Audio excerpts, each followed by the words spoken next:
Keanu PE Multimodal. In this multimodal, my modal learning strategy, which includes augmented game-like scenarios, will be implemented into my game. Further on in this presentation, I will evaluate my motor learning strategy on its effectiveness in enhancing a badminton specialized movement sequence. My strategy will also aim to improve my shot in-game. I've created a GPAI and film footage of play which allows me to gather statistics on performance, hence allowing me to assess the role of my motor learning strategy on getting better at badminton. I will evaluate and give reasons for the modification and maintenance of my strategy as well.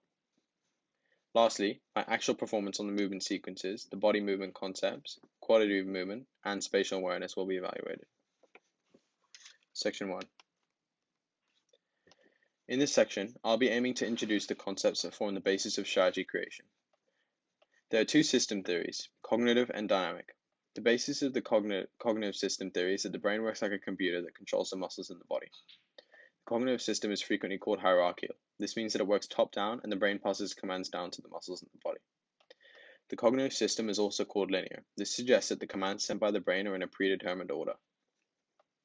There are two main theories used to explain the cognitive system, the informational processing model and the Fitts and Posner's model. The informational processing model suggests that we receive, process, and store stimuli, internal and external, directly from the environment via the central nervous system.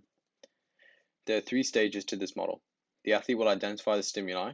The athlete will then select a motor program in response to the stimuli. The body will then execute a response or action. The Fitts and Posner's model theory suggests that there are three stages to learning: cognitive, associative, and autonomous.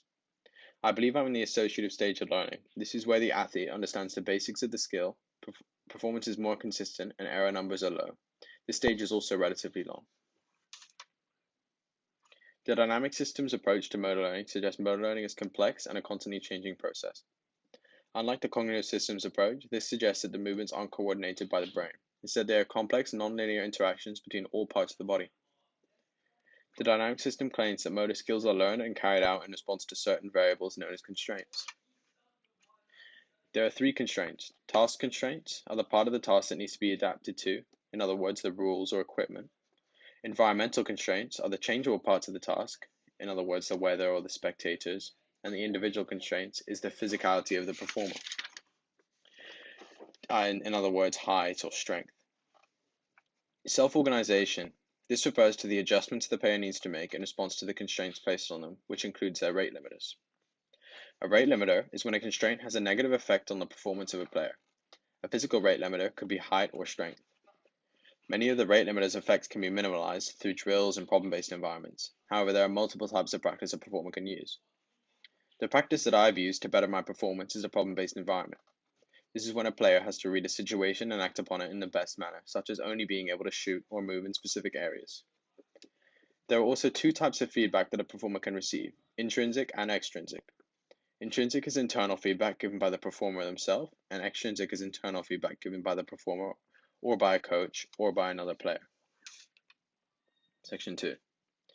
The motor learning strategy that I will implement is a problem-based environment. This is implemented to improve my shot placement in game, hence increasing my win percentage. This strategy involves placing cones close to the corners of the court, which forms an invisible box at each corner. The performers will then play as normal, however they can only score when the birdie lands in the boxes.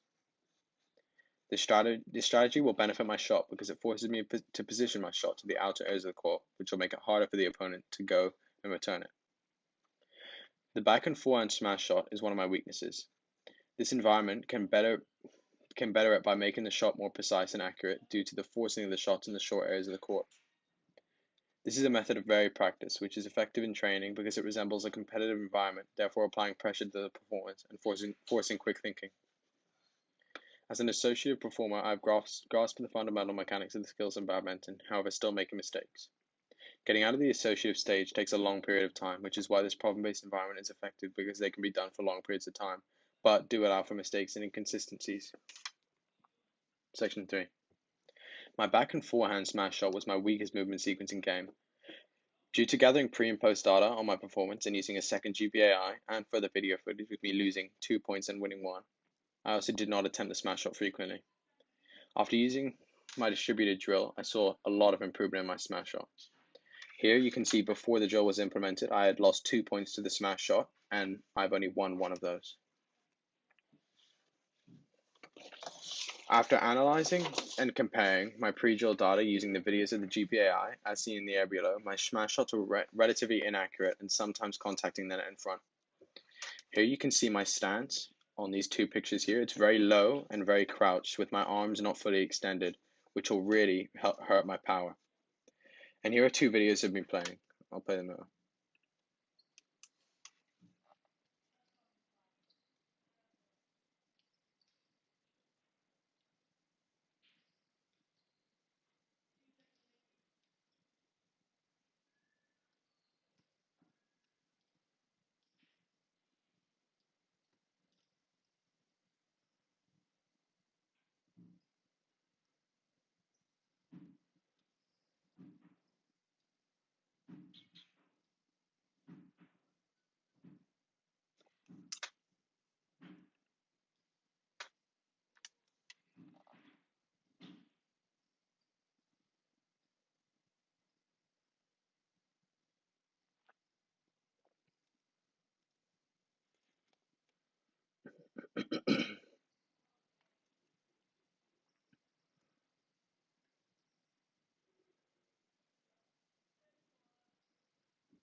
Section 4.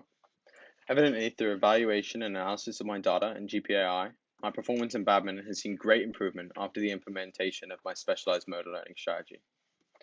The data also shows improvement in my movement sequence that I have been focusing on throughout the term, with me winning 5 smash shots, continuing 1, and only losing to 2.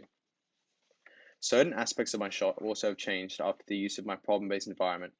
The accuracy of my smash shot and the speed of the motion has shown average improvement, which is good because these body and movement concepts are vital to succeed in game and maximize the chances of winning a rally, which defines the difference between a loss and a win. Here you can see my smash shot after the drill has been implemented. In the two photos, I've got my stance before contact with the birdie and after contact. You can see now compared to before, my body is a lot more extended and upright. I'm leading the shot with my left hand, and I've got full extension in my hand with the racket to give me full power. On contact, I've kind of clutched up my body and still got almost full extension on my body and my racket. There's also two videos of me playing after the drill has been implemented. I'll play those now.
Conclusion.